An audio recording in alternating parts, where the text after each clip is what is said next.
Fala galera, acabou de sair a lista, aliás, a última lista antes da lista oficial para os próximos amistosos da seleção brasileira, hein? E eu quero te contar uma história de como o Brasil vai chegar lá no hexacampeonato. Se liga só. A missão da seleção brasileira a gente já sabe qual é: a sexta estrela na Copa do Mundo de 2026. E para comandar essa operação temos um novo arquiteto, o lendário Carlo Ancelotti.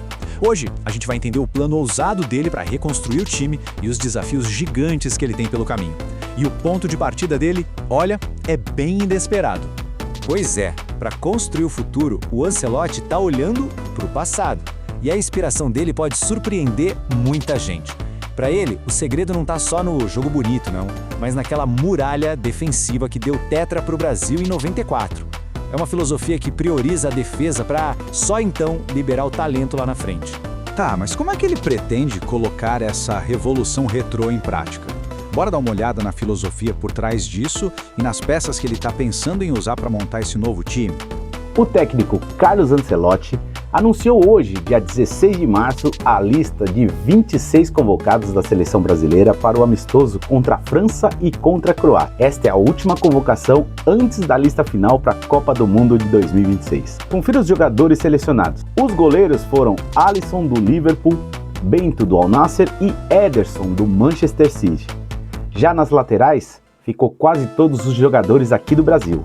Alexandre do Flamengo, Danilo do Flamengo, tem o Douglas Santos do Zenit e o Wesley também do Flamengo. Já na zaga tem Bremer do Juventus, Gabriel Magalhães do Arsenal, Ibranhes do Al Ahly, Léo Pereira do Flamengo e Marquinhos do PSG. No meio-campo, Andrei Santos do Chelsea, Casimiro, Danilo, Fabinho, Gabriel Sará, Lucas Paquetá, Bruno Guimarães e os atacantes Endrick do Lyon, Gabriel Martinelli do Arsenal, Igor Thiago. Nunca ouvi falar desse jogador. Luiz Henrique, Matheus Cunha, Rafinha, Ryan, João Pedro do Chelsea e Vinícius Júnior, claro, do Real Madrid. Bem, vamos continuar a história para ver como o Brasil pretende buscar o Hexa. Para começar, a gente precisa entender quem é o Ancelotti. Ele é conhecido como o camaleão tático, né? O único técnico que foi campeão nas 5 maiores ligas da Europa. E o segredo dele é esse: ele sempre adapta o estilo de jogo aos jogadores que ele tem. E é justamente essa flexibilidade que é a peça-chave do plano dele para o Brasil. E aqui a gente consegue ver o plano na prática. Olha só, de um lado a base de 94, defesa forte, 2 volantes ali na contenção, liberando o Romário e o Bebeto para fazerem a mágica lá na frente. Do outro lado, a visão do Ancelotti para 2026. A lógica é a mesma. A ideia é construir um paredão lá atrás, um meio-campo bem estruturado para deixar os craques da frente resolverem o jogo. Parece simples, né? Mas a história mostra que funciona. Só que, como todo grande projeto, sempre aparecem obstáculos no caminho. E para o Ancelotti, o desafio veio na forma de uma crise de lesões. Uma daquelas que ameaça botar todo o planejamento a perder. Então, fica aquela pergunta no ar, né? Com tanto problema, como é que o plano segue em frente? O tamanho do buraco fica bem claro quando a gente olha a lista de quem tá fora. Olha, a lista é de preocupável. Peças fundamentais, tipo o zagueiro Éder Militão, o motorzinho do meio-campo, Bruno Guimarães, todos de fora. Mas o golpe mais pesado, sem dúvida, é a ausência do Rodrigo. Ele é um atacante super versátil, chave no esquema por jogar em várias posições e tá fora de todo o ciclo da Copa. Sim, do ciclo inteiro. É uma perda que obriga a uma mudança total de rota. Diante de um cenário desses, tão complicado, a resposta do Ancelotti foi bem pragmática, bem direta ao ponto. Ele mudou o foco. A prioridade agora é uma só: a condição física dos jogadores. O próprio Ancelotti deixou essa filosofia bem clara. Ele disse que para esses últimos amistosos, a convocação ia ser baseada só em uma coisa: quem estivesse 100% fisicamente. E essa decisão, super prática, acabou abrindo uma janela de oportunidade, sabe? Uma chance para observar novos talentos de perto. A última chance, na verdade, antes da convocação final para a Copa.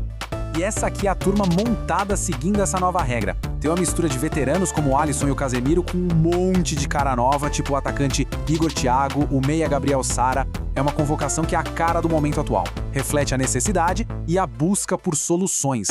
No total, então, foram chamados 26 jogadores para essa data FIFA, que é super importante. Ou melhor, foram 25. Por um momento parecia que a lista estava com um nome a menos. E aí rolou aquele momento mais descontraído no meio da pressão toda.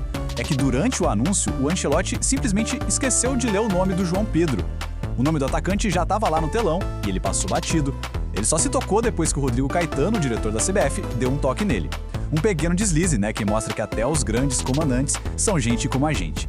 Bom, agora vamos ver como o mundo reagiu a tudo isso. Como é que essas mudanças ousadas foram vistas fora do Brasil? Afinal, quando o assunto é seleção brasileira, tá todo mundo de olho, né? Lá na Espanha, por exemplo, o jornal AS não economizou nos elogios. Eles destacaram uma transformação que foi imediata, sabe? Um time mais sofisticado com a bola e deram todo o crédito das melhorias táticas para o Ancelotti. Já na Itália, a Gazzetta dello Sport viu um time mais organizado. E eles elogiaram bastante a movimentação dos atacantes. Eles perceberam uma estrutura tática bem clara e uma reatividade muito grande lá na frente, o que mostra bem o dedo do técnico italiano no trabalho. E olha só, até na Argentina, nossa grande rival, o jornal Olé reconheceu a mudança.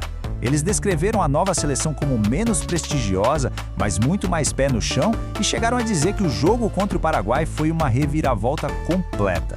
Parece que está surgindo aí uma identidade mais trabalhadora, mais eficiente. Beleza, agora vamos olhar para o que vem pela frente. A contagem regressiva para a Copa já começou e esses são os últimos passos antes do torneio para valer. O calendário tá apertado e é super decisivo. Amistosos de peso, hein? Contra a França e a Croácia, duas potências. Vão ser o teste de fogo final. Aí logo depois, no dia 18 de maio, acaba a ansiedade com a lista final. E no dia 13 de junho, aí a bola rola pra valer. E os primeiros adversários na Copa a gente já conhece. Lá no grupo C, o Brasil vai pegar Marrocos, Haiti e Escócia. A caminhada rumo ao Hexa começa aí. E com isso tudo, a gente chega na pergunta final. O Ancelotti está apostando numa fórmula que já deu certo, que já foi testada e aprovada, mas claro, adaptada para os dias de hoje.